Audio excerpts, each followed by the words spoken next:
90 minutes. Welcome to another episode of Read the Room, man. How are you?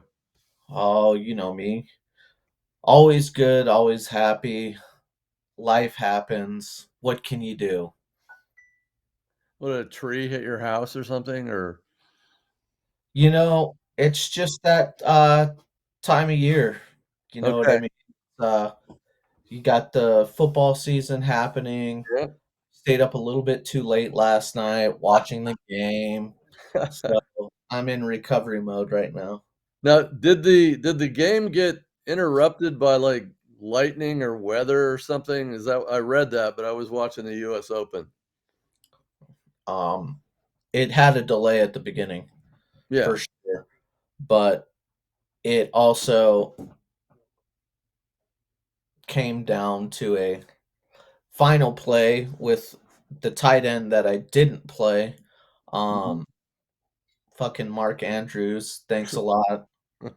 Um, Isaiah Likely, his backup, just torched last night, and luckily I do have him on my roster. So, uh, Kansas City won, and they look primed and ready for the first three-peat of all time. And they played the Ravens, right? Yeah, I Yeah. mean, the Ravens look really good. They gotta figure out what they're gonna do with Derrick Henry, though. I don't he wasn't quite flowing. There I think Mhm. he's used to having a subpar, average quarterback in a system where he gets the ball more than anybody. A lot Like, he's more, yeah. always the leading rusher in the NFL because he's a freaking bulldozer, he's a workhorse. But he's not gonna get those same amount of touches because their system is based on speed, speed, speed, and Mhm. while he's fast, he's not shifty, he's for his size, he's incredibly athletic, but, uh, He goes right through the middle. yeah, he's gonna Yeah. help out their tight end set. He's exactly what Todd Mhm. Monken wants, a big smasher that they can play a lot of tight end sets, a lot of heavy 12 personnels, and, then they can put their tight ends out in pass coverage while the defense rushes them and they get one-on-one coverage mismatches, et cetera, et cetera. So they both look really good, and it was a good first game. That's great. That's great. Well, I'm certainly a fan of the Ravens. They fare better than the Redskins. I'll just leave it at that for right now. They do. I love the Ravens, to be honest. I love their identity. I love the way they play. I love Lamar Jackson. Like, Yeah. that dude, he is everything that I like about a football player.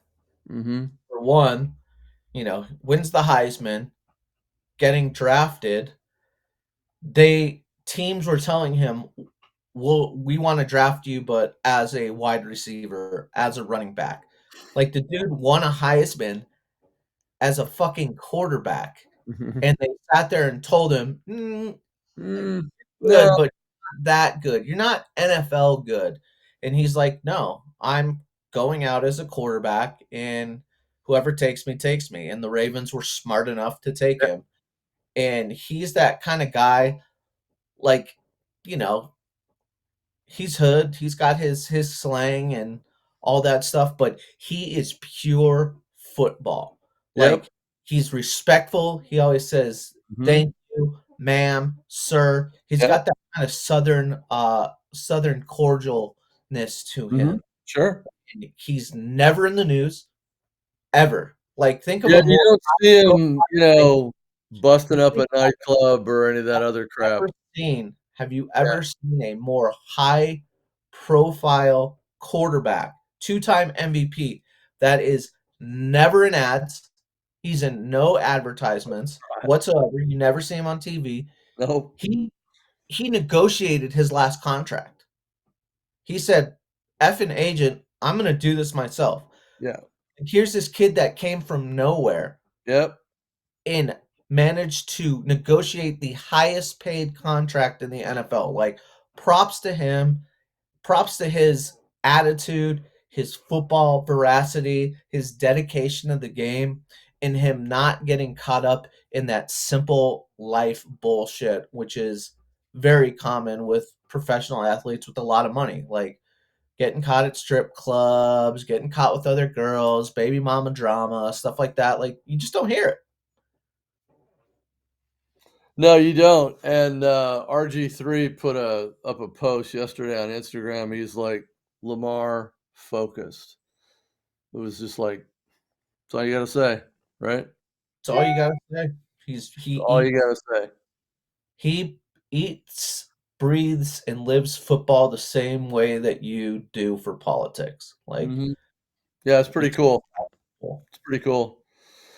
Well, speaking of politics, and Don Juan will get in here in just a few seconds and join us. But we've we certainly have a few things to chat about since the last time we talked. Because man, oh man, this whole Casper meets Basement Joe strategy meets Hillary's campaign ain't working for Carmela. You So don't. the Don is knocked, and we're gonna let the Don in. But I absolutely look forward to you guys asking some serious and fun questions. Good morning, Mr. Juan. How are you? Good morning, and I'm ready for my close up, Mr. DeMille. I saw Sunset Boulevard over the weekend, so I'm Oh, still in my head. Great movie. oh, so good. Yeah. So, I mean, William Holden, come on, Yep. forget about it, right? Otto Preminger, just fantastic, and it's a Billy Wilder film, and I just, you got to golf clap the shit out of that one. That's some great stuff, absolutely. Um, and the whole narration of the film Right. is fantastic. I love narrated films when it's the right genre and right story. It's just fantastic. So here we are. Kurt Vonnegut, I will tell you, which is one of my favorite books of his among 6 or 7 others, is Who Am I This Time? And for the uninitiated, that is about a individual that lives in a small town who does not uh, spend a lot of time out in the public like Lamar Jackson, Uncle Rico, as we were talking about a minute ago. And he's an actor in local plays, and he transforms these plays, right? But nobody really knows who he is off the stage. And so it's a terrific story. Was turned into a play as well. And, Kamala reminds me of that character, not as venerated, because she's been handed a script most of her adult life, gone out to read it, and then walked off stage left or stage far left, and then gone on to do other things, somewhat in the milieu of leftists, and then of late, kind of copying her neighbor's homework with a gentleman from Mar-a-Lago. So that's why I chose that today, because it's relevant and timely. And so I look forward to answering your questions, as well as making sure we chat about a few inside the Beltway details, which I think you guys will find fun as well. So whoever wants to start it off, I'm all yours. Go ahead. Well, Don, I'll give the floor to you because I've already taken up too much time with my Lamar Jackson analysis. So lay it on me, Don. How you doing? Uh, What's new? What's cooking? I see you're in your Las Vegas Raiders gear. yep. Can't Get, wait. There you go. getting Can't ready wait. for a subpar 7 Hey, and 9 season again. I was gonna say 7 and 9, not as bad as 7 and 10, not as bad as people think. I've Hey, got I this. hope I'm comfortable with it. Good. I'm cheering for Zeus. I'm cheering for Zeus in my backfield because I drafted him high. I saw There his you go. last 2 games. I think he's what a Raider should be. Just tough nosed, similar to Josh Jacobs, just to pound the rock. And Yep. I'm hoping that kid pans out for me. Well, one of these days. It's only been 40 years since the Raiders won a Super Bowl, so so, memories. Anyway, now Well, you're doing you- better than the Redskins, so take umbrage in that. well, true. They, Although the Redskins won one more recent than the Raiders. 1991, I think it was, because I think I lost some money. I only remember the bets I lose and the games I lose them in, so I do My remember that. Daryl Green, holler Yep, at the boy. remember him. But anyway, Yep. so I haven't followed much during the week. I kind of read the stuff online and everything else. It's I've said I still believe, and I'm going to believe it till last breath time. I still believe in the fundamental common sense of the American voters, the collective common sense. And I just I can't, with that in mind, find a way for Kamala Harris to become president. I don't care what the media does. I don't care how much money, how many millions, how many billions they take in campaign contributions. It just doesn't work. It just doesn't work. She has no idea because she said nothing about practically anything as to what she's going to do. And I still believe the American public wants a problem solver. They may not necessarily like the personality of the problem solver, but they want the problems at least addressed, if not fixed. And these folks, the Kamala crew and whatever she's got going with her, they are out to lunch. They have no idea. They have no rational economic policy, and that's the biggest issue that's out there. Um, as for the other things and the copying, this is the classic example of Me Too. Not the one that they were using back during the Kavanaugh hearings, but Kamala Harris has become, whenever it's convenient, Me Too. Yeah, I'm Me Too for for securing the border, Me Too for all these other things, and she knows she's not going to get called on it. Trump has an opportunity. This is like this weekend's like the pregame. I'm going to do a cookout on debate day because I want to see effort. I want to see attitude. I want to see combat in the in the intellectual sense. I want Trump to come out not wildly swinging, but kind of to start out, to use an Ali analogy, kind of just hitting her with light jabs and moving and everything else. And then when she's set up, you might even let her come in for the rope a dope, make her think she's Rope a dope, scoring some baby. points. Go against the rope, let her take her swing, let her wear herself out. Then at the end, just bam, done, Mhm. out, finished. Game over. Yep. Well, you you hit it on the head. I love all that. Love all that. It's gonna be interesting the way this next week pans out. Just how much gets leaked out of Camp Kamala and Right. how little she is available, as if she was available before with her iPods, her pretend phone calls, etc., to avoid the press. Um, Answer me this, you guys. Okay, which student is more likely to get a better grade? In other words, which student would you assume would get the better grade? The student who's done the work, done all the homework all semester long, turned in all their projects on time, has been there every class, never missing a class. Or the student who shows up when they want to or when they have to, late with their assignments, and is cramming all night before the final. Which of these two students is more likely to get a better final score? The one who practices the 5 Ps Proper planning prevents poor performance. What So I think. not Jeff Spicoli, but Eugene from Greece. How about that? Yeah, Yep. the one that practices the 5 Ps. Don, what do you think?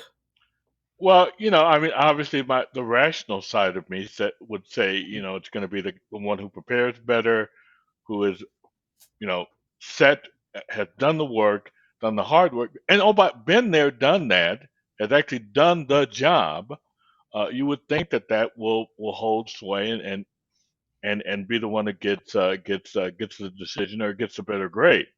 And again, Mhm. like I said, I still think when people sit down and think about it, because I do, and I know even most voters who, they may not be paying attention all the time as much as we do, but ultimately they're going to come down and sit down and make a decision.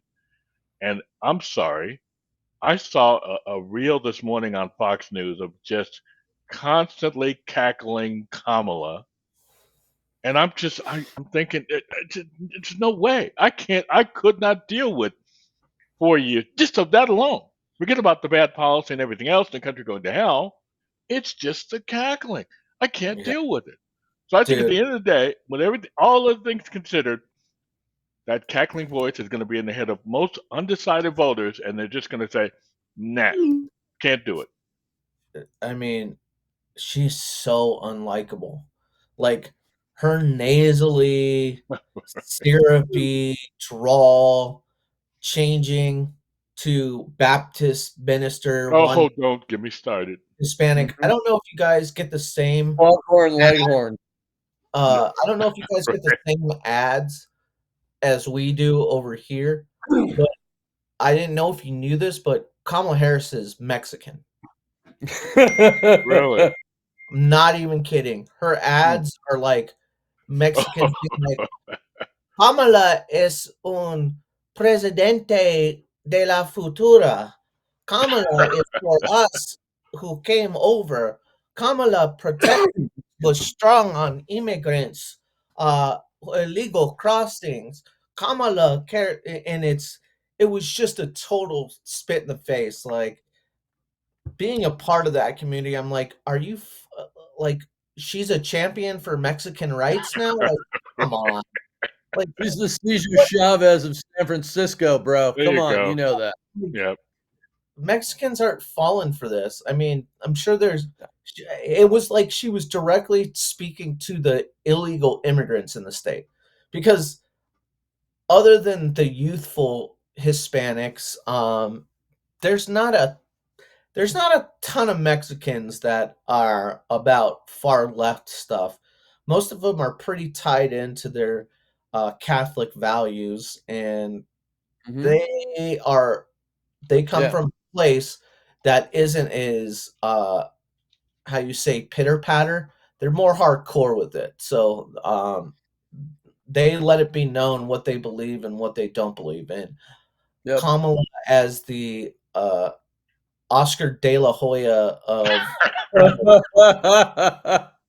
is just wasn't cutting the jib. So I agree with what Don said. I agree with what you said. You would think that the person that's prepared would get a better test Yeah. grade. One thing is that we know that this student is a good test taker, like a really good test taker. So we know from experience that this student isn't going to shy away when the paper hits the desk and the pen gets in the hand. So Kamala's got a lot of work to do in her trying to learn her policies right now from the last 3.5 year. It's so like I can't even believe I'm hearing this. Like they can't get through study sessions because she's trying Nope. to break it down to understand because Nope. and I don't know why that bozo Jason Miller is trying to sell the American public now on Kamala being in charge for the last 3.5 years, making the decision while Sleepy Joe was like, I don't think that's gonna stick. Like, I get where they're going with it, trying to tie Right. she's part of the Biden, but trying to say flat out that she was in charge, like, dude, nobody's gonna believe Kamala was in charge. She was at space camp with actors. Like, give me a fucking break, guy. That's Republicans treating the public like they're stupid. Okay? It's always the Democrats doing that. That's an example of when Republicans do it. Because and it doesn't happen a lot, but that is I'm like, come on, You guy. mean you don't believe that she likes yellow school buses? I mean, I do, just from her, Nobody commitment goes on the to that bus, get parade, right? round and round. I mean, what She's do you think, so Mrs. Frizzle is gonna jump off the magic school bus or something, lady? I mean, give me a frickin' break. But I'll tell you this, last night, late, I got a, request to redraft a letter, by members of Congress, at least look at it and make some edits to FBI, Mayorkas, the governor of Colorado, etc., um, saying Whiskey Tango, the head of ICE, Whiskey Tango Fox, what the hell's going on in Aurora, right? Right. So for anyone to waste donor money on some bullshit set of ads that's out in the West in targeted markets, in your market and Don Juan's market, we haven't seen them out here yet, is ridiculous because the only people that believe that she's credible on immigration are the illegal aliens, not the ones that came here 20 years ago or came here the right way and are working their asses off under the burden of the economy that she helped create, tying vote on the Inflation Reduction Act and some of the other nonsense that she's done. So I have a just FYI, question I for don't think you. anybody's buying that. Yeah, I have a question for you since Yeah. you've already Yeah. brought it Fire up. those at me. I want you to do that this time. Okay. We all have seen the reports that Kamala tripled her campaign donations to Trump's. She's taken in 300 million this last month. Mm-hmm. My question is, how much of that 300 million will actually get spent on her campaign and how much of that can they pinch and hold for 2028? Well, you can always Or hold over down money. ballot elections.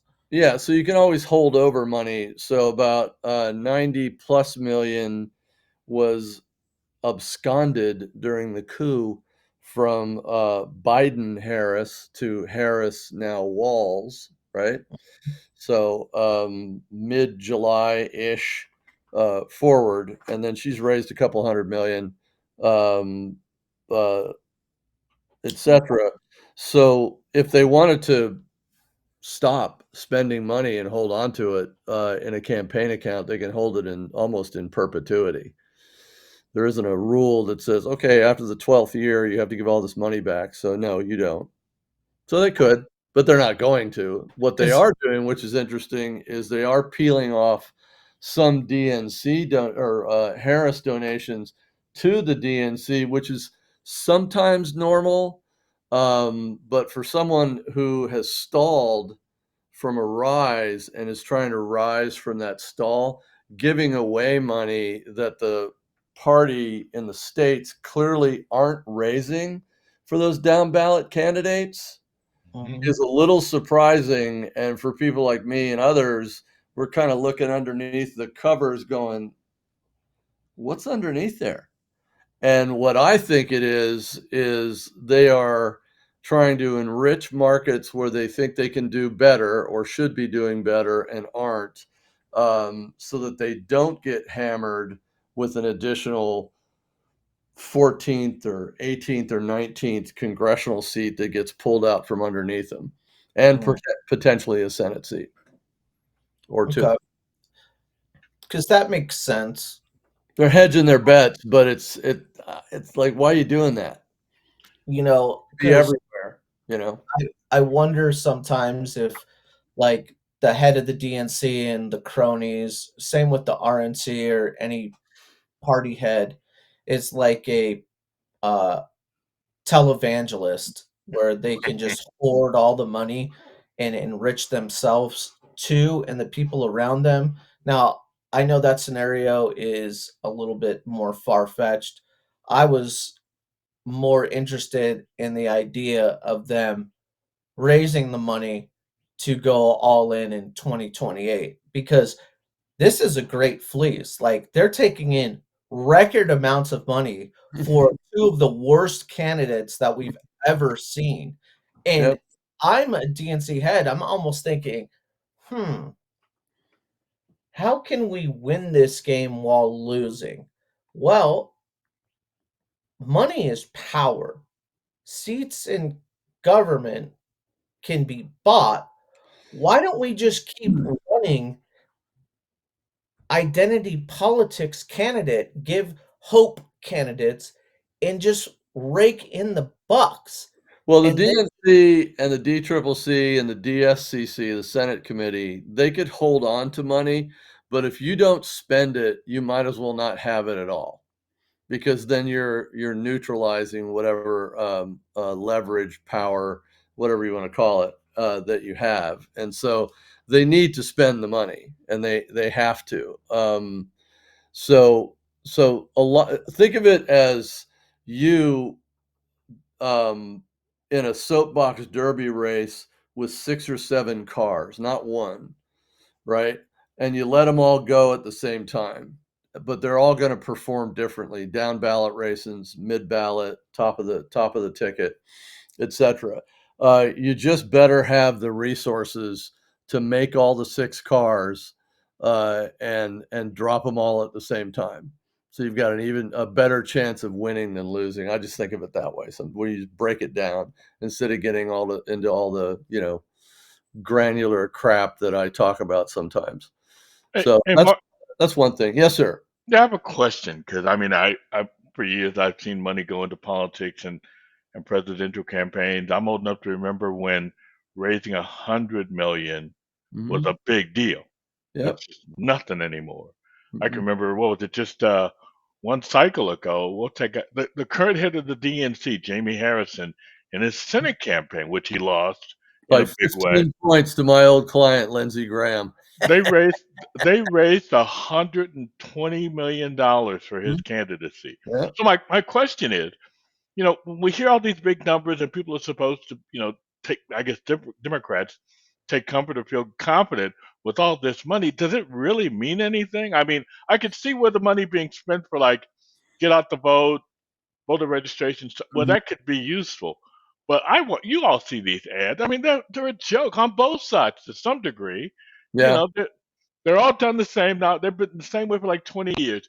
You show your opponent in grainy black and white in slow motion, Mhm. and then you put some overlay. It says Yeah. he's a bum, he's a communist, he's a creep, whatever, and they Well, expect like voters. picture in the back right there, you got Walls and you got Dukakis, right? That Or would the work. grainy Time magazine picture of OJ, right? From Yeah. 90. Oh, yeah, that was good. Yeah. So Mhm. I guess my question is to go to Uncle Rico's point. Does this money really kind of mean anything, or is it just to show, hey, we're good, we're better than the other guy because we outraised them? I'll put it this way. Part of it's bravado so you can beat your chest, right? The other Hmm. part of it is everything from a field operation to Hmm. ensuring that you have people in literally every precinct within that field operation. The other parts of it is certainly to pay consultants. There's a lot of Right. money to be made in commercials and other forms of earned media and media itself. So there's a lot there, and then it costs money to fly a candidate around a state or to drive Okay. her Hmm. around, et cetera, to do advance and yada yada yada. So yes, it matters, but the bottom line is Jamie Harrison was a lousy candidate. Yep. Everybody, so Lindsey Graham was my client in '94 when he was running for the first time, and he won that House seat. Hmm. So he's a known quantity, and we know exactly where he can get votes from. Jamie is an unknown quantity, albeit somewhere deep inside the Democrat circle, but he's a shitty candidate. Yeah. And people went, sorry, we're not trading you off for someone we know. Thank you very much. And he got his ass handed to him. He still can't sit down to this day. He got his ass handed to him by 15 points. I mean, you've seen the Foghorn Leghorn cartoon Oh where he's yeah. spanking the dog. That's Right. Lindsey Graham doing that with Jamie Harrison. He got the living shit spanked out of him. It was hilarious. For me, with Kamala, I'll just throw a few things out there, but I want you guys to ask me some stuff. Obviously, Harris keeps flip flopping on her positions. They're undefined positions. We're now in that second 30-day phase that I mentioned 30 plus days ago, 4 weeks ago, that we would be post Labor Day, and shit gets real, to coin a brother. You know what I mean? Shit's getting real now, and she needs to fess up, right? Half of her head can get cut off in the Tuesday debate guillotine if three things happen. She obfuscates and also has too much information in her head and can't bring it out of her tongue, right? In a precise way to a direct question that Uncle Rico or Don Juan asks her. The Don 45 over here, if he does what he did at the Economic Club yesterday and in the debate That on was the good. 27th of June, Mm-hmm. fucking guy's president of the United States. I I don't agree. give a shit whether they have another debate or not. Okay, just measure the drapes. You're in, she's out. Fuck off. Get some bankers boxes from Staples and GTFOH out of the fucking White House, lady. Right? And then the third thing is being able to persuade voters because of your ability to answer questions and not obfuscate. And she uses her hands way too much. It's Oh like, what are you, yeah. fucking windmill there? You trying to be your own source of energy? Because it ain't working. It's just annoying. And I think the third will be what she looks like telegenically. Wearing white is not a good idea. Wearing that dark, deep navy blue color, even though I love navy blue, like she did at the DNC convention, was a joke. I thought she was going to a funeral, right? And then for her sake, telegenically, she's got the big turkey neck, right? She's got a turkey neck. Sorry, Kamala. May run in your family, but your collagen is breaking down and you look old. So we'll see. It's going to be a combination of a lot of those things, but I think it'll be first and foremost how she performs answering direct questions without notes, without going like this, guys, in the CNN interview at the Yep. I thought she was one of those birds, Rico, that dips its beak in water, and comes up like that. So anyway, so there you go. She's gonna have some trouble with all the crammed information because she already has trouble conveying her messages ad lib. Like she's terrible at improv. And whenever she starts going with her hands, that's the tell that she's struggling. Yeah. Like the second her hands Yeah. come up, that's her tell. Like if I Yeah.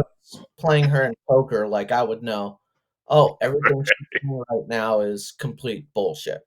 Because Yeah. she's trying to finagle her answers. She's got a pair of twos, and that's Right. it. Yeah. Well, deuces can do damage in the right hands. So, Well, not if you're playing. So I tell you. I mean, I'll make her muck with a Did pair you of see? Remember the scene in Rounders where he goes, Yeah. "What? You think you're going to get a guy like him with jacks? Yeah. He's got the monster of a hand, and you've got jacks." I love that. Freaking love that movie. It's so good. Fucking bullshit. He Check, goes, check. right. He goes, "Oh God, so good. Are you kidding me, Teddy KGB? Come on."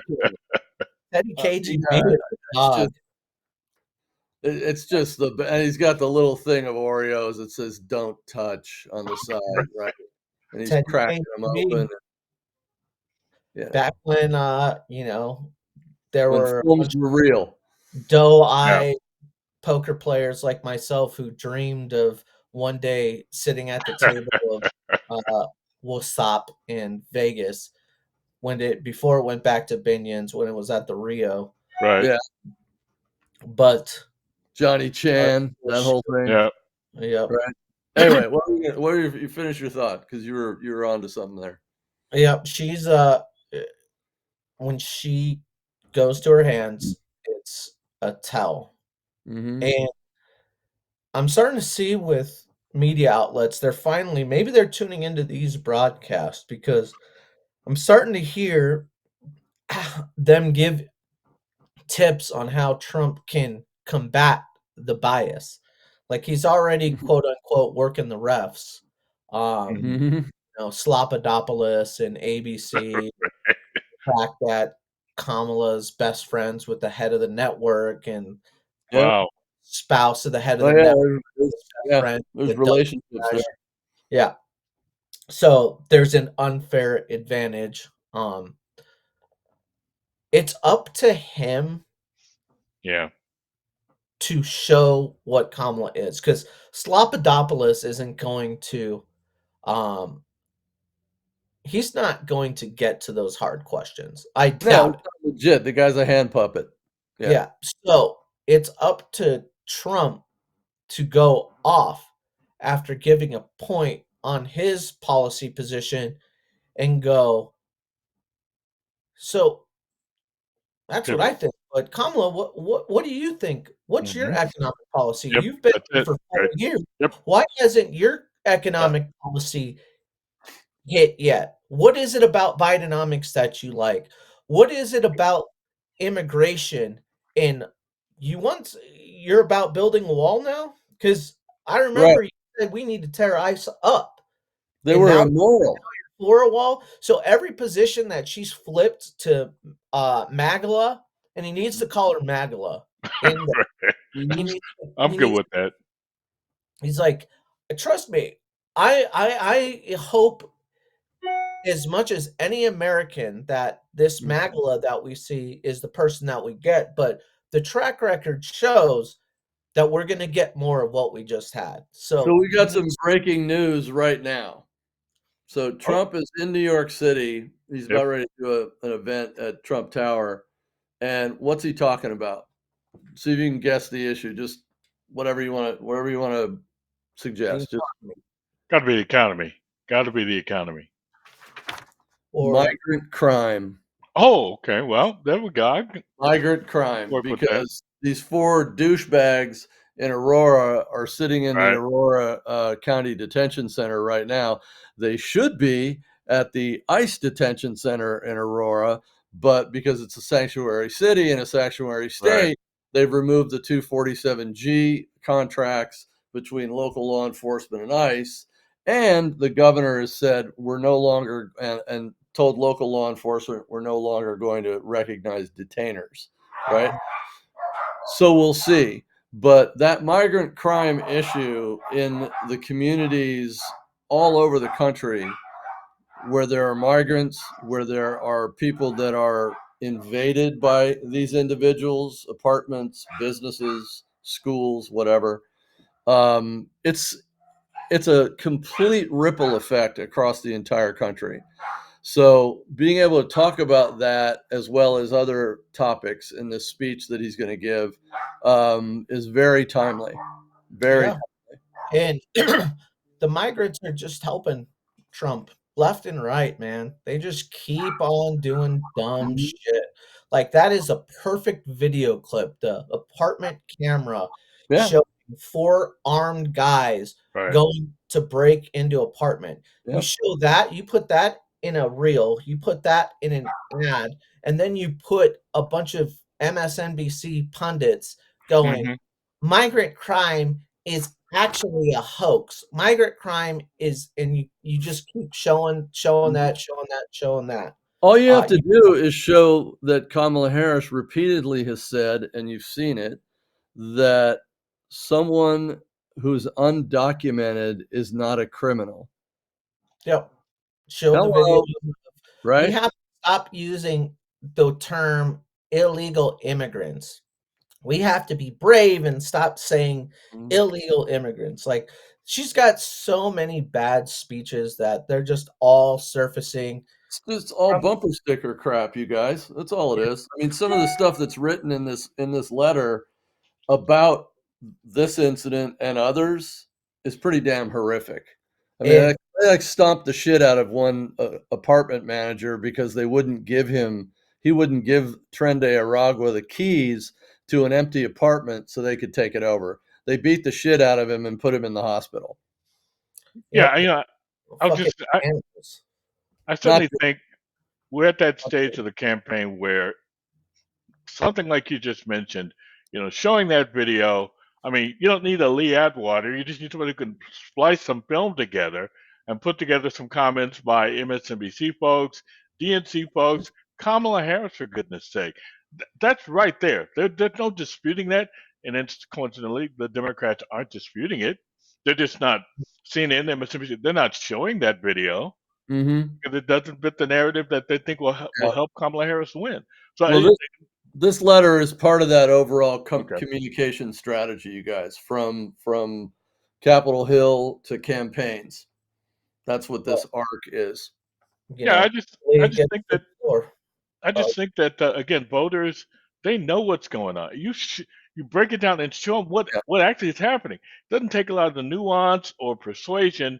You show people exactly what they're seeing in their communities now, and they're going to have to make that decision based on those realities, not the happy joy stuff coming out of Kamala Harris's mouth. I just think that people are going to realize what's going on, and they will act accordingly. I will say one thing though, because I do want to, with regard to Kamala Harris and the use of her hands, I do think that Willie Brown might take exception to her lack of hand talent. I'm just saying. Wow. Blow. Yes, it was. I like it though. I'm not Hey, proud Don, of it. hey, Don, I'm not touching that one. Oh. So Harris, by the numbers, she's flatlined. I don't look at national polls at all. I think they're a joke. I look at coordinated regional polls, state specific, etc., especially now because it's post Labor Day. And the public opinion polls are continuing to trend away from her. One individual, John McLaughlin and Tony Fabrizio, I've worked with for years, great guys. They have her down as much as 9 points underneath Trump. So I'm going to cut that in half, just like the Tim Sheehy candidate in Montana Senate, 8 points above Tester. So I'm going to cut that in half, right? We're going to see how that trends changes over the next 30 days.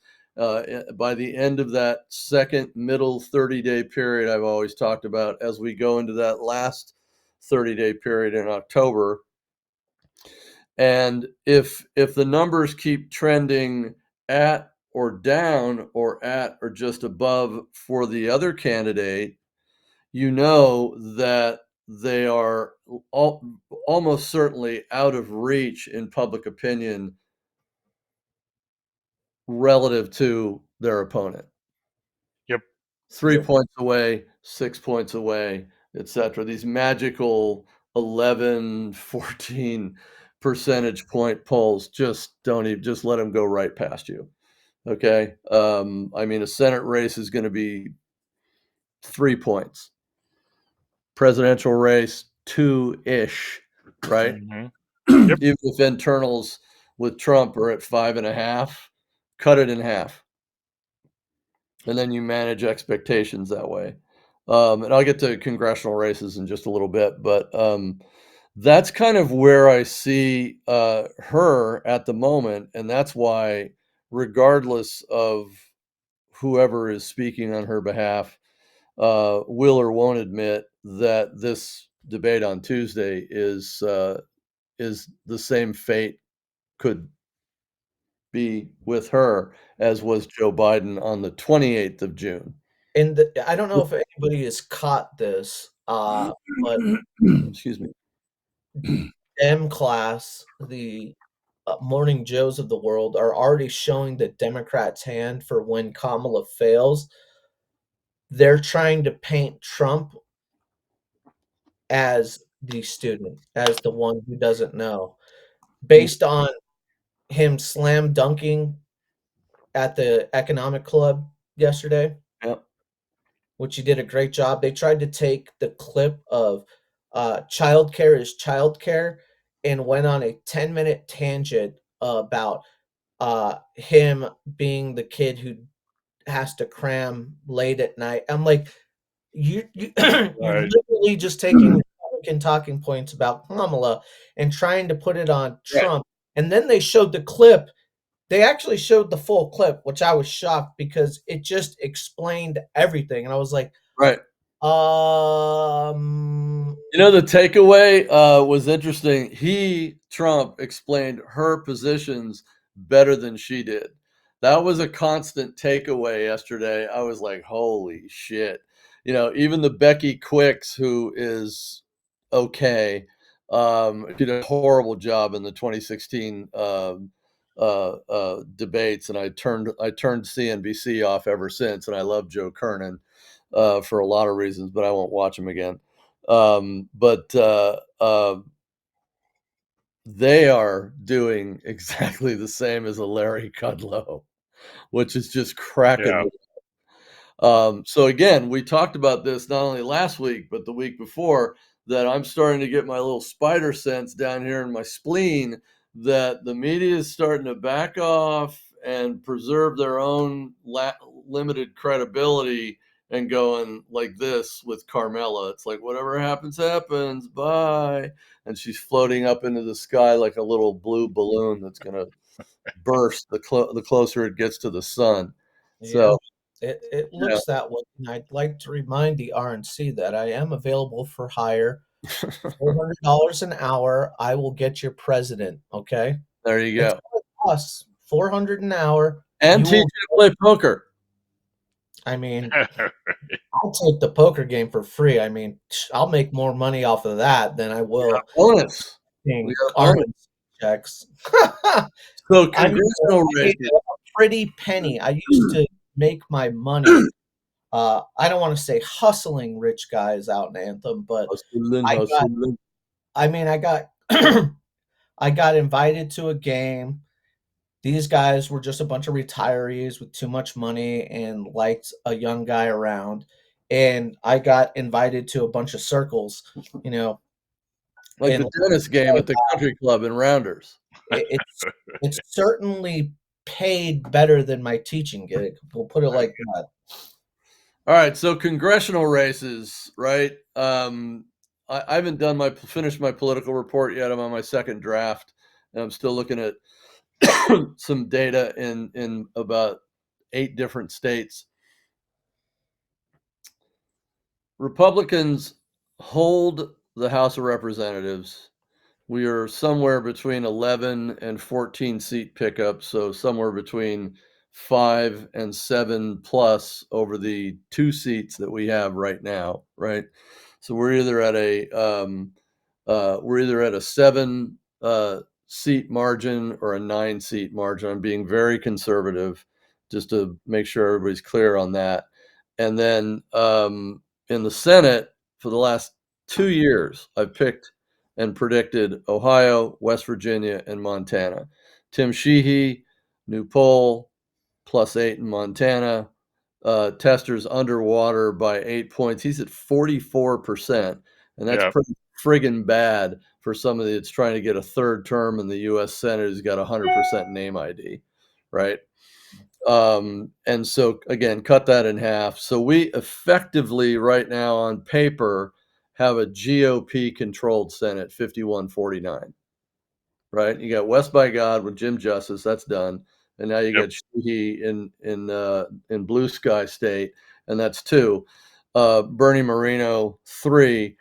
I believe right now, and I'm still looking at Pennsylvania, I'm still looking at Nevada. I'll further look at Arizona, but I believe and Michigan. Pennsylvania 4, Nevada 5. We'll see about Arizona 6. I'm feeling the love that some of my colleagues are feeling. One of my best friends is one of the consultants, senior consultant for Mike Rogers in Michigan. That could be a 7-seat, dude. If we pick up 7 seats, you've heard me say this before. These cats on the Democrat side will not see the majority in the Senate until 2032, after the next census. And White House, I think we still flip that by 1.8, 2.2 percentage points. More importantly, Electoral College, I have Trump right now at 296. You take 10 out of Michigan, that's 213. Did I do the math right? No, I didn't. It's 303 or 306, excuse me. Wait, I still can't do math. It's it's 216, right? Yeah. Anyway, no, that's not correct. 296, 4, 300, 306. You take Pennsylvania, you've got him above 313 electoral votes. Yeah. I mean, it's 270 to win. It's done. It's done. So Well, we'll see. We'll I see about that. if that's the case, I'm going to call the Pride Parade aficionados and get the hippie club members so I can borrow their inflatable bathtubs because I want to just lay down on liberals, particularly the women, but some of the eunuchs, and just bathe in the tears and the hurt that comes Yeah. because those clips of crying Democrats are just going to be, it's one of Oh, the, they're gonna be gold. it's dark, it's evil that I take pleasure in that No, on it that isn't. campaign, but it is. No, it's a It, competition. it's Somebody loses, somebody wins. Fine, yeah, but right? that's rubbing it in.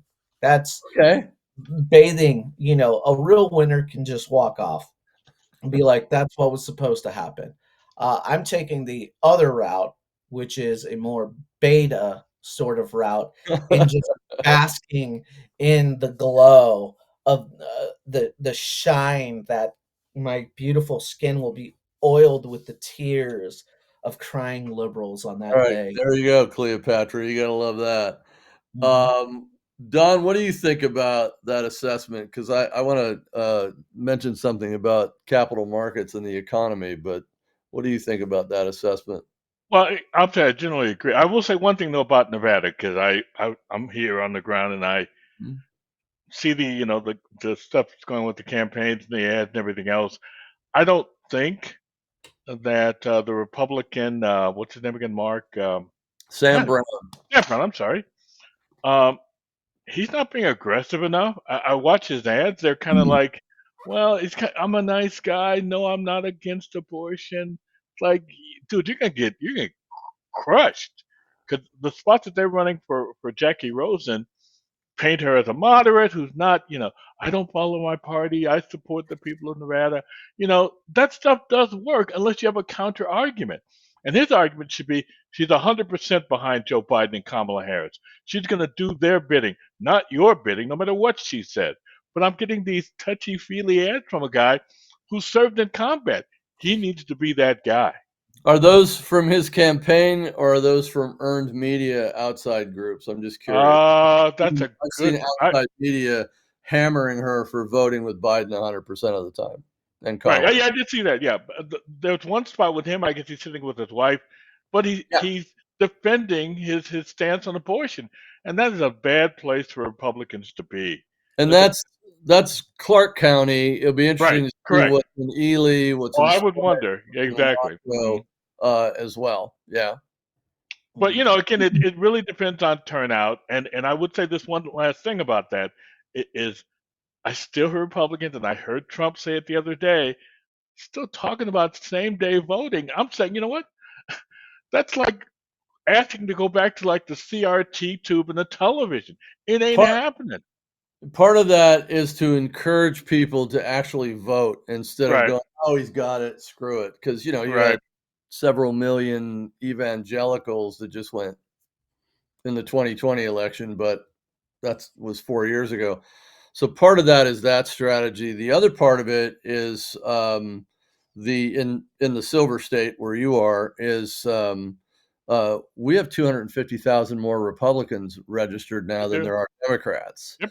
And so making sure that all of these cats cast a vote, full slate, top to bottom, right, is critical so you can offset that to whatever cheating there is, to whatever the Democrats' turnout might be, and it will be at least 15% higher than it was in 2022 because it's presidential. Correct. Yeah, I mean, I'm generally optimistic. There's certain things I just like to see from a candidate or from the party that Hmm. I don't think I'm seeing yet. Again, we're still 60 days or whatever, or less than 60 days out from the election. But I like people having a position, having a core set of values, and then going out as a candidate and expressing it. Just saying, Yeah, this is what I believe. And even if it is on abortion, say exactly what it is. Stop yeah, being in like a defensive crouch to say, oh, I'm not as bad on whatever as my opponent says I am. Like, no, you state affirmatively what you're for, and then let the voters, again, trust the voters to get it. Otherwise, they're just going to listen to the other nonsense and you're not going to win. yeah. Jackie Rosen, not a bad person. No. Mm-mm. I mean, she's nice to me. We say hello, that kind of crap. But she has a lot more base convincing to do 60 days out, which is why you're seeing some of that soft touch stuff. It isn't all Okay. just abortion or some education over here or whatever, Mhm. or this, independence that she allegedly has, because her voting record is completely Right. the opposite. It's complete bullshit. But she is trying to convince her base um, that she's the one, so come out. And she's got a lot of problems. So it's not going to surprise me if she loses. By the way, breaking news again. Where is JD Vance giving a press interview from right now? A donut shop. San John? Francisco? The San Diego sector at the border. Okay, that'll work. Just saying, just putting that out there. Crime, migrant crime, public safety, borders are disaster, And, right? and the reality is, when they do these things, and I'll give Trump credit because I've been critical. He's at least out there almost every day with some Every day. message on a relevant issue. So, regardless of what certain segments of the media try to ignore and keep out, keep away from the vote, that's getting out there. People are Yeah, seeing this stuff. So again, I think, and this might be more like 2016 in the sense that the Trump turnout won't be something that you can measure in the traditional sense. I think Correct. that people do know, they have a greater sense now of how bad things are. And again, I'm not saying that they're lying to pollsters or whatever. I just think that Trump is great at, certainly in the rural areas in almost every state, of getting turnout from people who aren't exposed to or connected to, traditional media or anything like that. They're voters, and he's reaching them. Well, people in the same family won't tell their family members who they're voting for until after they do it. Yep. If Rico's girl, after voting is over, turns and goes, "I voted for him, by the way," it won't surprise me. It won't. it would And surprise me, but well, you'll Well, be kind of go, please, maybe, finally, right? But yeah, I mean, that's where the Robert Cahaleys at Trafalgar and a few other pollsters that are using different right. models that have Hmm. been consistently successful in finding those nuanced areas of those micro-targeted voters. Again, I said, Ford truck uses a little Stanley mug, is on Facebook. They can find them, but they can't get to them and motivate them to get out. These guys are able to find them, ask them questions, and go, all right, now let's pull that cadre, quantity, percentage, whatever, of voter in, and that pushes Trump up. So he's constantly underpolled. Yeah. Is my whole point, and that's goes with the territory. Let Trump be Trump. And you heard him the other night. He goes, "You might not even like me." He goes, "But you got to get out and vote for me. I mean, come on, right?" He's in Pennsylvania, he's in Harrisburg, right, with the Yeah, hand thing. You see that? Yeah, that was gold. and that's common sense. Yeah. That's voting, guy. Emotions versus logic, emotions versus reason. That's what it'll come down to. Said it a million times. It's smart having Vance at the border right now. Yeah. Hell, I'd throw a rally down there. No, he was just there yesterday doing a debate, doing an event in Phoenix, and then doing some stuff with Karen Lake and some on other. the border, like the border. Well, he's touring. He's at the wall. He's touring the San Diego sector. So he moved from Arizona over to San Diego. So they're doing some stuff in events and whatnot. Anyways, he is doing something good because they can say in the debate how little Kamala has done at the border. Well, we were just there. When's the last time you were there, Kamala? Right. And that's pretty much going to be the 3 years ago, March. Yep. He And was in El Paso, Trump's about going to have 140 miles away from where everything was happening. Sorry, buddy. Yeah, no, I was just going to say, just on the issue of immigration alone, Trump's got a lot of ammunition, and he really just needs. I know what they want him to do. They want the wild, undisciplined, insulting Trump, and they're going to. I'm sure in her debate prep, that's all she's prepping for. Is how do you handle this or whatever. If again, he can still be that Trump, but while he's being that Trump, he needs to get those points out. The undisputed facts of the matters. And again, he can be any way he wants. Those issues are still going to be out there. And I agree with Rick that every time he gets asked a question, he needs to find a way to take that question and almost like verbal jujitsu, pivot to Kamala. If it's whatever, I don't even care if it's on his, so-called criminal conviction. Pivot. Pivot to Kamala and crime or whatever. That needs to be his approach to, because they're not going to give him a break. They're going to ask her. They might try to ask tough questions, but they're going to frame it in such a way that she can easily form an answer. It's up to Trump at times, like I said, and he's going to have his opportunity. His mic's going to be on when he's asked a question. Turn to her. Give 10 seconds or whatever their question was. Turn to her and ask her a question and dare her to respond. I think that'll be very effective. Well, she's going to get the questions in advance. Right. Well, of course. Yeah. Guarantee that. I want to see a sarcastic Trump. That's what I want to see. I don't need to see the insulting Trump, but if he goes in there sarcastically, jabbing her policies at her, her track record, I mean, that's gonna play so well. So what does that look like? Tell me what that looks like from your perspective. It looks like, hey, Kamala, these last 3.5 years have been really good on people, right? I saw that you've been touting Bidenomics pretty hard. You were in the room during the Afghanistan withdrawal. That was really good, wasn't it? That really helped a lot of people. You do those kind of things. They tried to throw the shade at the Gold Star event at Arlington, and that blew up, didn't it? Yeah. Be like, hey, did you get that invite in the mail from the Gold Star families? They said they sent you one. Were you busy that day? Too busy to come out and pay homage, pay tribute to the 14 American soldiers who died on your watch because of your disastrous withdrawal. I mean, do you think it was disastrous? Right. You chop it up into that. You don't say that full thing because that's a lot. But you say at least once, man, that Afghanistan withdrawal, that was successful, wasn't it? And you let her be Right. stupid and defend. Yeah, absolutely. We got out more people, blah, blah, blah. Be like, hey, Kamala, you're right. I mean, only 14 people died, right? Right. And watch her have to defend that. And then you go, quick question.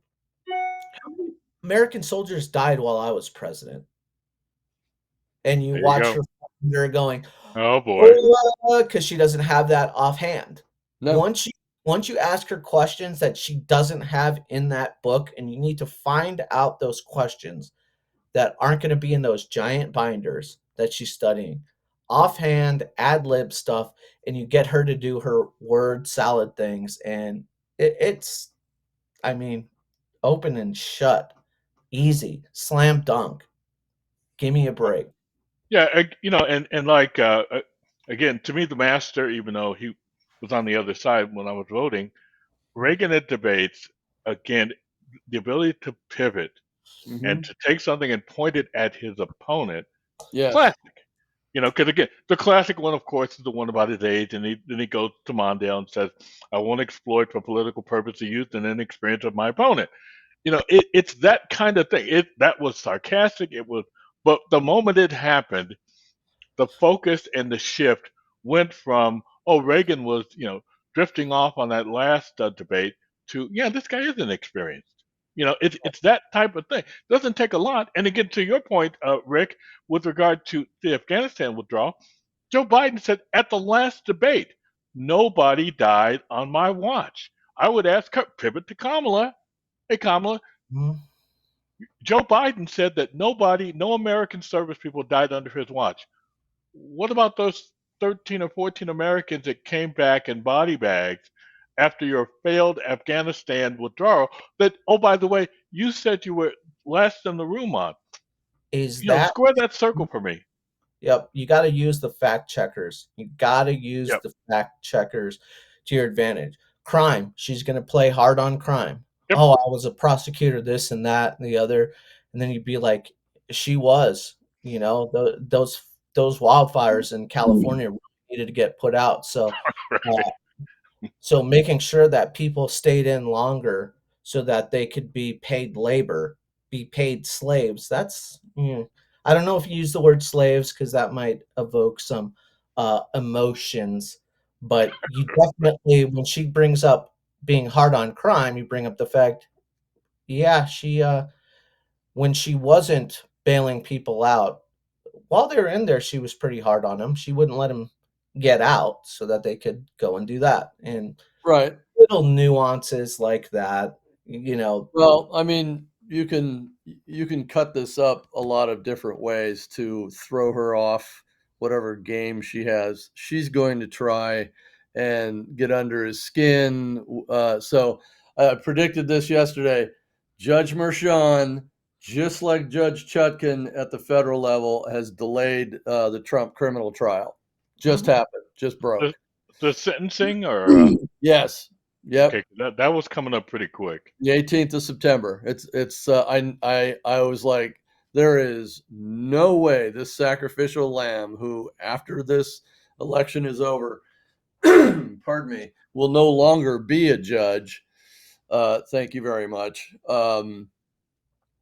Is going to do the opposite of what a federal judge did yesterday at the Prettyman Courthouse here in DC, which is delayed the thing and told Jack Smith to take a hike. Mhm. So that clears the way for that issue off the table. So now Kamala's people are sitting near a Primanti Brothers in Pittsburgh ordering more sandwiches with French fries on it. By the way, they're friggin' delicious. Um, and going, fuck. And they redline that thing and they're going, all right, we got to switch this part of the debate question around to this. And they're adding something in there. They're going to try to get under his skin and try to get under, et cetera, that kind of thing. And, you know, does she scare you? Either one of you? No, no. I No, mean, no, I, no. I, I don't fear politicians per se. I mean, they're more practiced in the art of debate. But honestly, I mean, I think I could stand on the stage next to Kamala or Joe or whatever other Democrat. And Mm-hmm. again, I'm good at keeping facts in my head. So they're going to talk in broad thematics and they're going to attack me personally. Fine. I would say, look, I'm going to speak about what affects the American voters. Attack me personally all you want. I am Mm-hmm. here to do work for the American public. So if you say I'm a bad guy, fine, knock yourselves out. Here are the real problems, and this is how I'm going to fix them. I'm going to help the American people find a way to get these things fixed. Go ahead and attack me, say whatever I've been or whatever. Doesn't matter. We're here tonight to talk about the things that affect real people. Yeah, That's what it's saying. Yeah. you stay front and center. First time she throws a name out, which it might be kind of hard to do because Trump's such a name caller. But you say once, so this might not work. Actually, I was going to say once you start name calling, you've already lost. So that might not work in So that we can't context. call her the Cackle Queen because it's one of my favorites. Yeah, I guess you gotta.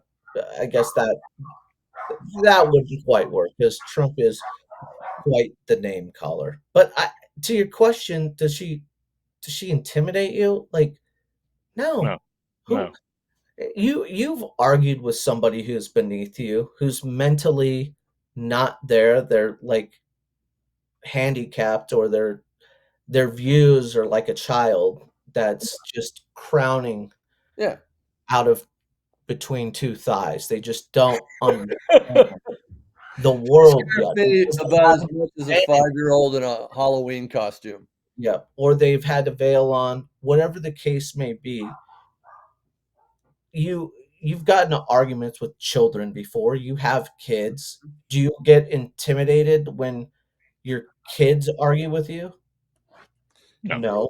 I mean, You I almost don't know how you could be up like I almost don't know how she could get under his skin at this point because Well, it's she's gonna try, all and he's obviously the everything. conviction thing is gonna still be one of those things that I almost guarantee you she brings up. But Trump, I mean, think about it. Between Trump and her, who have had more questions thrown at them about literally any topic on planet Earth, from celebrity to nuclear war, than Kamala or Trump? I mean, oh, it's Yeah. almost a clearly rhetorical Trump. question, right? Right. So And that you gets know my last election, just one quick go point. ahead, please. You know what he did the last debate, which was the best response he could possibly give, and he needs to do it again. When Joe was doing that type of stuff, he just did this. Right. Hmm. He made that face. Like that face says it all. It says it all without saying anything. Like, here they go again. And by now, the American people that are watching see that. They There's know gonna what that cue is. Yeah. Yeah, there's gonna be obviously the never Trumpers that are like, "Ugh," but there's gonna be enough disenfranchised Americans upset at all of the policies we've just talked about, that see that and have the same face, and they're like, "Look, he's making the same face as me." Like, "Shut up, lady. Talk about the issues at hand. We don't care about these emotional nuances that you wanna bring to the table, how you're gonna shatter ceilings." Like, Right. move on. Let's get to the brass tacks of it. It's like, no Yeah. thank you, no thank you, Liz Cheney. Go eat some caramel I, corn and drink a bottle of Chardonnay all in one. right. That was so great. Out of the woodworks, out of Right. nowhere. We were just talking about her, what, a month ago, Yeah. going, Yep. what happened to Liz Cheney? Yeah. Like, Just pops sh up out of nowhere. Right. and then, of course, the Morning Joe people ran with that and went on some tangent about how they're the voice of the republic. How it's Right. actually Donald Trump who does not care about the Constitution, who doesn't care about America, who doesn't care about this and that. And of course, their only constitutional point, which holds a somewhat merit, the Jan 6 thing. People can argue that. That's always a little tricky, but nobody really cares anymore. Nobody gives a No. shit. Well, Nobody I, gives a Cares. yeah, I would say, certainly since January 6th, we've had October 7th. Yep. And I think that people are going to be more responsive to that. And on January 6th, I didn't like what I saw. I clearly didn't like it. But when you've had all the riots, Antifa, whatever, for the Democrats, and suddenly all these protests, violent protests, with Mhm. these pro Hamas, pro Palestinian, pro Democrat types, I'm sorry, at worst for Republicans, it's a wash. It And but is. the average voter, they 500 see to it. 1. Yeah. If people forget about that time where we were, sane Americans, frustrated, Mhm. angry, watching cities, businesses, police station being burnt, people Yeah. being beaten on the streets, women being beaten by crowds of weak men on the streets. Like, Who aren't in the Olympics, by the way. it, Right. so that was the Republican response saying, Mhm. we do it bigger, we Yeah, do it better, and we will fucking put you in a corner if you test us. 100%. And what's That's returned? what that said, and that scared Yep, the people in power on the left yep. because they saw Mhm. everything that we already know. Like, What is returned? The return of the anti-Semitic protests on Yep. college campuses. you know, that that's so true. One thing I want Trump to say, and then we'll move on, is he just needs to kind of like, you may not like me, but come on, you got to vote for me. He Right. needs to do the same line like that, except for, Yeah. I took a bullet for America. Come on, you got to vote for me. I got. Or he says what he said in Harrisburg and goes, "Are you kidding me?" Or that He over there. He can't make up her mind on the border. She copies my homework. All right. That's how she makes up her mind. I mean, come on, you guys. I mean, you got to be careful with that because then you're humiliating a woman, but the point is she's a schmuck, right? Yeah, Yeah. you have to remind the people that he took a bullet for Americans, Yeah. like, because it's been 2 months, month and a half. Like, people Mhm. have already forgotten about it. It's not Well, fresh no. on minds anymore. But you got to keep reminding, like, hey, remember this guy? Yeah. Uh-oh. Right there. It's finally grown back. I got the cells to grow back. And then you say, and that's why RFK, who left the Democrat Party because you guys wouldn't get him on the ticket, is going with me. And what am Right. I going to And do? Tulsi, Unlock the who both got chased out of the party. Yep, and I'm gonna unlock those files, and we're gonna get to the bottom of not only his dad and his uncle's assassination, but this assassination. Yeah, this is for the country. Yeah. Yep. Yeah, Oh, absolutely. game over. Absolutely. Hammer that So nail. so capital markets, put Oh their boy. voice forward yesterday, once again in the individuals who were sitting to the right and left, of the, former president at the economic club. So, uh, John Paulson, a handful of other individuals, and these are people that, fund the infrastructure in the country, that build provide the money to Intel to build out chip plants in Ohio, that find capital to expand the NFL into other foreign markets, et cetera, et cetera. So, there's What? such- Hold, pardon you me? the government doesn't do that? I thought the government paid for everything that we have. Whoa. Whoa, dude, mind blower. Blown. Mind. So they're going forward. They're coming forward visibly, sitting there with him for over an hour as he gave this really good speech, um, saying we can't have any more economic chaos. It's not good for the country. It's not good for growth.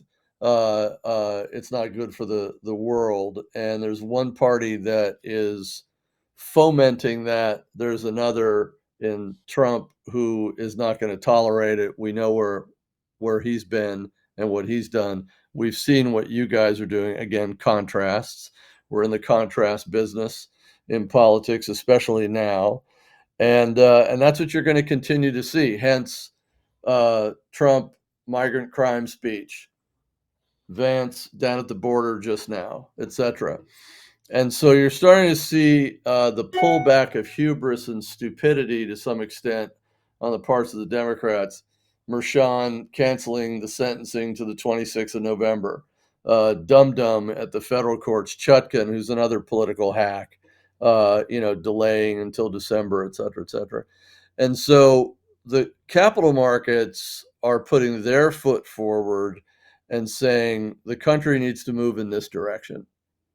And I think, again, it just undergirds a common sense election with a candidate of common sense who you may not like sometimes, but the numbers don't lie about what he did for the economy. And you've got a group over here that are holding up, basically, here's my plan. Just a blank sheet of paper. Can't have it. Nope. Well, Can't have it. I do have a question for you. Sorry, Don. That's I okay. asked this to both of you, really. Mark first, Don second. Maybe you can confirm this. Is it true that Goldman Sachs is behind Kamala? Because, to your point, you're talking about economic disruptions. They believe that tariffs are going to be the thing that breaks the camel's back. A, is it true that Goldman Sachs is endorsing Kamala? And B, are tariffs really going to be the thing that brings inflation to a depression? The first answer to the first part of your question is yes. You have a lot of ex-Goldman Sachs and a few current Goldman Sachs executives that are behind her campaign. But I want you to notice in that declaration they made 2 days ago, which is specious and they know completely full of shit, just like her saying, I wasn't the border czar. Same thing. Okay. They're completely full of shit and they know it.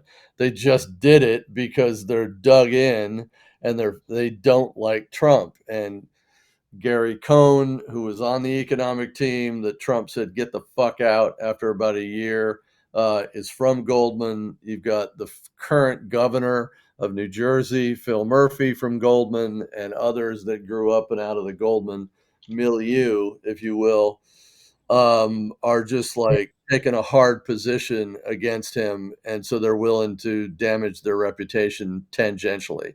So yes, Blood. and they're yeah, but who gives a shit? It's New York. It's like, tell your story walking. All right, you're gonna lose, so fuck off. Right? Tariffs are just a very quick explanation. Tariffs are a tool that can be leveraged by government to create leverage in another environment by getting you, the opposing party or parties that those tariffs are imposed on, to do something you wouldn't ordinarily do. So you want to bring Chinese EVs in here, or as my good friend Senator Scott from Florida called it the other day, buy their crap from China into the United States. Well, whether it's piggy blankets or small mattresses or EV batteries, we're going to put a tariff so high on it that that's going to cause a depression in your ability to compete with American companies, thereby raising capital, liquidity, and output and outcome, economic and otherwise, jobs, etc. here, which helps us. And so they are strategic tariffs that will be applied. Goldman knows they work. They've known it for 2 centuries since they've been around. They are very effective if they are used in a strategic way. And Trump did because he had Steve Mnuchin and a handful of other people there that know how the economy works, did a brilliant job with tariffs and tariffing, if you will, all over the globe to increase output, liquidity, and growth in the country. We had real 3% economic growth. Mhm. not fake. Mhm. So I mentioned a statistic the last time we talked. In 4 years, we have had $650 billion of economic growth. Okay?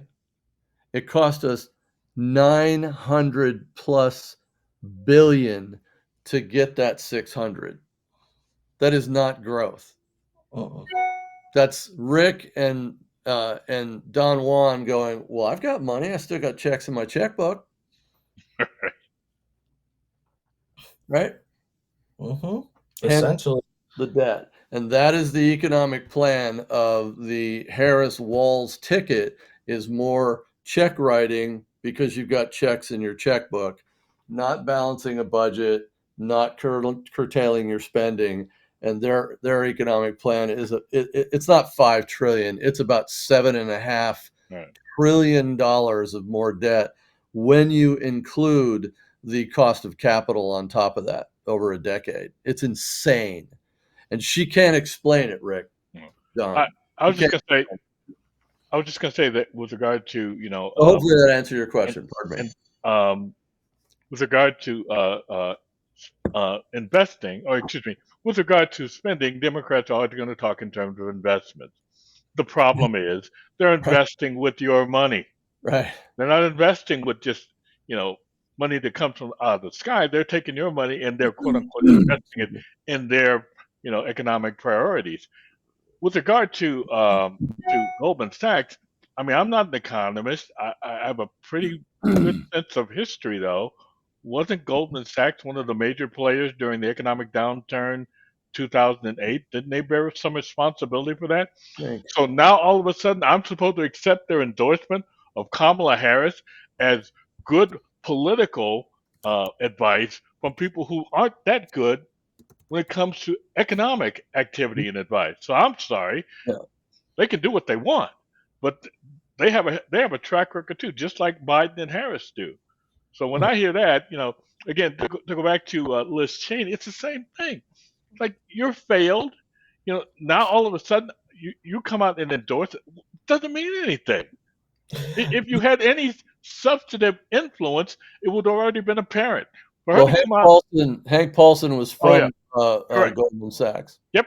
I mean, you couldn't have had a quieter, less shoe dropping Mhm. endorsement Yeah. than Liz Cheney. Yeah. Like, where was she speaking? Like, who Who knows? Who knows? shows up She's on the speaking circuit watch in the a Liz Cheney speak? Like, right. who would actually pay to listen to that woman speak?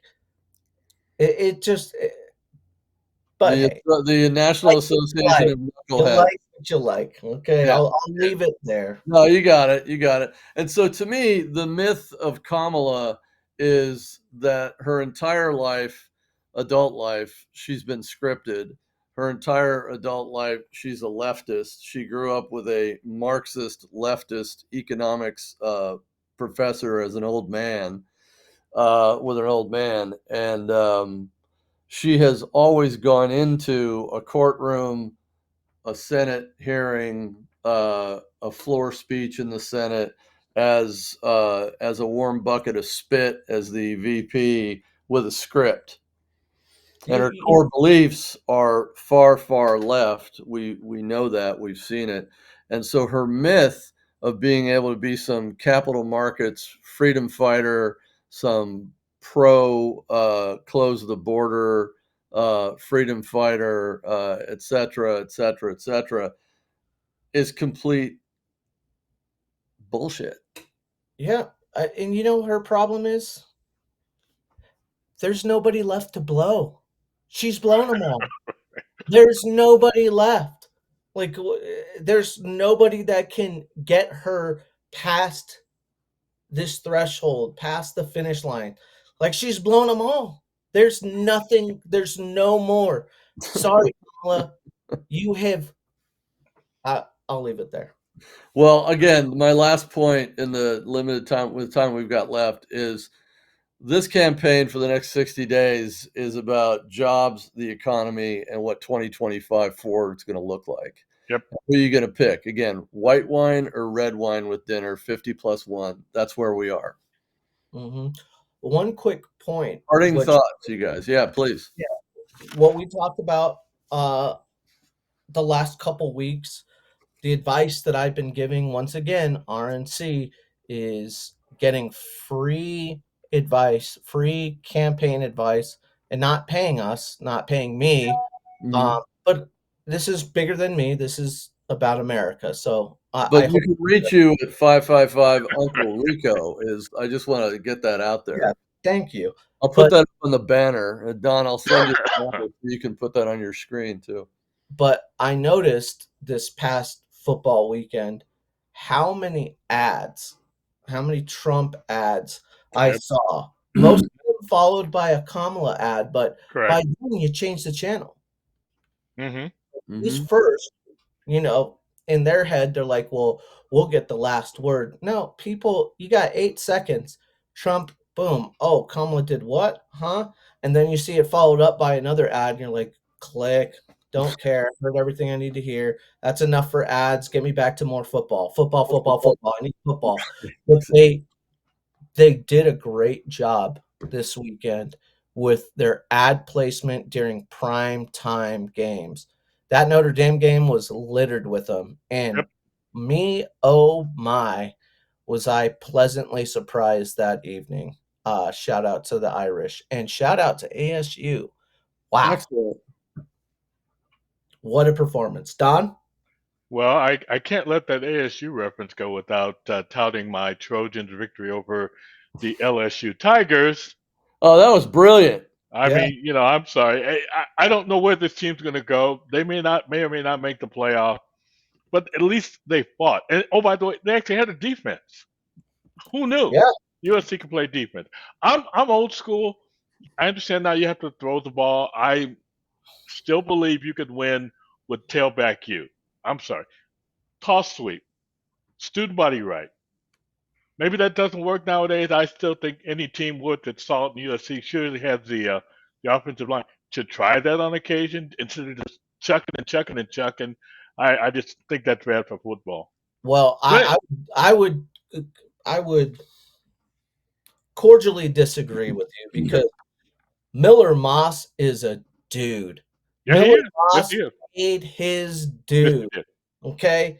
He had Lincoln Riley come in with Caleb Williams, didn't transfer. Malachi Nelson, number one top quarterback recruits. At that point, 90% of quarterbacks in that position would have transferred. And he said, no, I'm battling. What happened? Malachi leaves to go to Boise State, and Miller Moss gets his time. Prime time, Sunday. What happens? He goes up against LSU and puts up a W. The kid's got moxie. He's got fire. I hate USC, but I love a good story. There's not a team I hate more than USC. I hate them more than I hate U of A. So, yeah. Did you see how much the LSU coach pounded the table? That was hilarious. Yeah. Oh, and by the way, anytime USC beats Brian Kelly, who, by the way, used to coach at Notre Dame, that's like a twofer, as far as I'm concerned. So seeing him pound the table again was perfect. I loved when Kelly was at Notre Dame because we went 8-2 against you both those. But I will also say this, similar to Notre Dame, football is better when USC is good. And as much as I hate USC, I hate when they're irrelevant because there's no fun. There's no pizzazz, like getting up for a Notre Dame, USC, battle for the jeweled shillelagh. I mean, there are a few games that I get more up for. I mean, I had a absolute mess of a day. We'll just call it a mess of a day. The classic Bush push game. Oh my God! I kicked a hole in a cabinet. That was the least of the things I did that day. But trip to Home Depot. Yep, I had some bills. I had some bills to pay. We'll put it like that. Right. It was accidental. I guess I was a little bit too hopped up on Irish car bombs because I drank one every single first down. But football season's back. That's USC it. had a great performance. Notre Dame had a great performance. ASU overperformed 41-7. Yeah, pretty Nobody, good. No, Wow. including myself, thought that would happen. Wow, And that's impressive. yeah, so now NFL's back this weekend, and it's that time of year. You're getting It's hyped up. the wonderful time of the year, minus Christmas. There you go. I, Uh, I, I, I did want to say real quick though, yeah, please. with regard to politics and football, and why this is really a great time of the year. It is. With respect to turning out male voters, I think again, to back to Rick's point, and he should get credit for talking about ad placement during games. I think that the truth be told, at the end, you know what? Somebody should at least send you a coupon to get something free at the very least. If not hundreds of thousands of dollars, because again, it's important. Men have been sitting back and not voting for whatever reason. I don't know. They're not going to have. It's going to be in their face until November. Yeah. So when you're getting all hyped up about football, as you should, you should also be getting hyped up about who the hell the next president's going to be. Are we going to go? Are we going to just ignore what Trump's already accomplished, proven winner, like a Bill Belichick, proven winner? Or are we going to go with Kamala Harris, who I guess would be the equivalent of I don't know who's the worst coach in the NFL now? Whoever that is. I mean, unproven, not a winner. You can't go with that. So I Nope. think for men sitting out there who've been sitting on the couch, need to get off their butts, get a ballot, and vote. And oh, by the way, vote Republican, vote for Trump. Damn Yep. right. And Rick, final words. I'm going to say something at the end and thank everybody, but final words, my brother. final words, football season couldn't have come fast enough, and the melding of football and politics. Football is as American as apple pie. It's in, it's what baseball used to be. You thought baseball, you thought America, you thought patriotism. Now it's football, and it just so happens we're in election year, and football is going to be that ace in the hole because while there's going to be a lot of political messaging going on, people's main focus is still going to be football and tied to that American heritage. And I think that's going to speak volumes come election season. I do too, and I mean, I look at football as the actual chicken wing, and politics is the buffalo sauce that goes around the wing. I mean, it's integrated, it's everywhere, and it's available to you, right? Wing. Yeah, I do too. I do too. So I'm excited about it. We are in this household as well. I will say that the myth of Kamala, as I said before, it is what it is. She's an empty bag, right? With a lot of coaching. The election is going to be about a lot of common sense and getting back to actual growth without a lot of the chaos. Trump, love him or hate him, he performed, right? And so my bottom line here is that I think we sweep Senate, White House, pick up some seats in the House, and we give people an opportunity to exhale, right? And be a little bit more comfortable in the next 60 days. And we'll be right there on Read the Room crushing it. So I'm looking forward to next week. Me too. And if everything happens that you just said would, I mean, we may be coming up on one of the most wonderful times of the year. Like, as in one of the best ever, because the election, November, goes into Thanksgiving, goes into Christmas, all of the sporting events, the new college football playoffs, a new year, Right. 2025 that Mhm. Americans can get behind and celebrate, and like you said, take a deep breath and just stop worrying for 2 damn 100%. seconds. 100%. And, whether it's the foreign wars that were created by this administration, he has the ability and the knowledge on how to end them. PDQ.